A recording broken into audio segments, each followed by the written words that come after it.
Time for today's business update with Ticky Fullerton. Ticky, I want to be wary about this. We've broken a record closing high on the ASX, but each time, as you would know very well, we inch up and we get to this figure we last saw way back in the GFC, something sends the market tumbling down in the following months. Is this built on solid foundations? Well, that's a big question, isn't it, Tom? We have bust through. So today it's 0.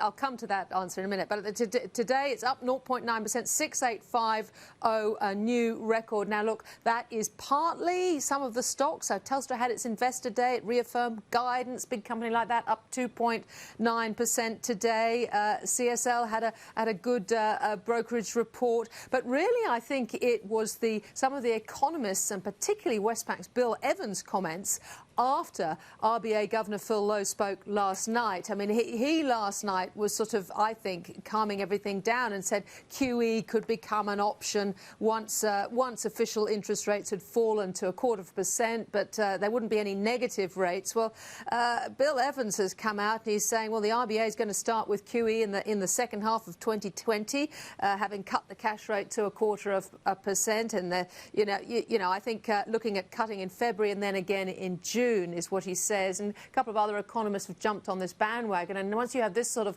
expectation of stimulus, the market feels that it's going to get a bit excited. So on that basis, if that happens, maybe the market will remain high.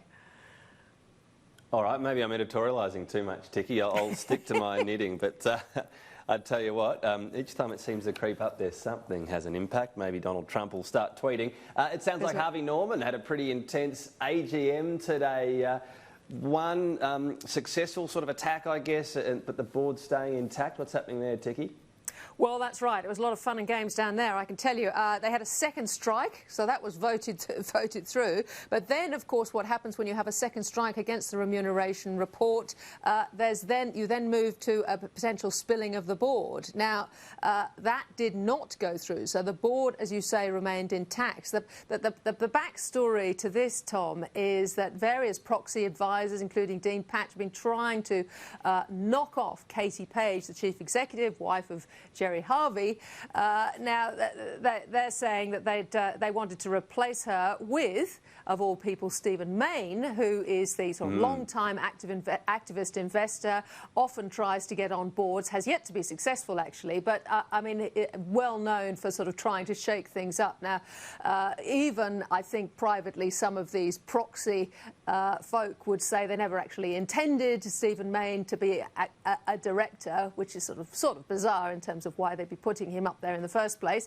But the idea is that they had concerns about the way that Gerry Harvey and the board run the business of Harvey Norman, which is, you know, as a former founder, he certainly has his own sometimes controversial ways of running businesses, investing in perhaps non-core businesses, presenting his accounts in slightly different ways, all sorts of things. Anyway, these proxy advisors had a few issues with it all. I guess they made their point through the REM. They certainly didn't budge Katie Page, and very ironic, really. They're trying to dislodge a woman as a chief executive who's on the board.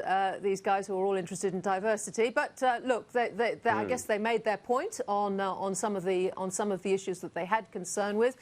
Gerry and his team have too much skin in the game, too many votes on his side to change much. Their shares were down about 1.2%, so quite a busy AGM there. Yeah, I know there have been a few rumblings over the past few weeks and stock dilution and a few different things. Just finally on Westpac, speaking of fiery AGMs, I don't know how we're going to cover this one. I don't know if they let you in with cameras live and so on, Ticky, but well, how are things shaping up? This is in a couple of weeks, isn't it? Well, that's right, and needless to say, quite a lot of the changes that have been made, you know, Brian Hart's going, Lindsay Maxted, the chair, bringing forward his retirement, are in the expectation that they are heading for potentially a second strike as well on their remuneration report. Well, developments today, ISS, which is one proxy advisor, said it will be voting against the REM in the upcoming meeting. Westpac shares down 0.4%. 10% today. So it's very unclear as to whether Lindsay Maxted will have done enough speaking with his shareholders over the past sort of few days to actually see that board spill off.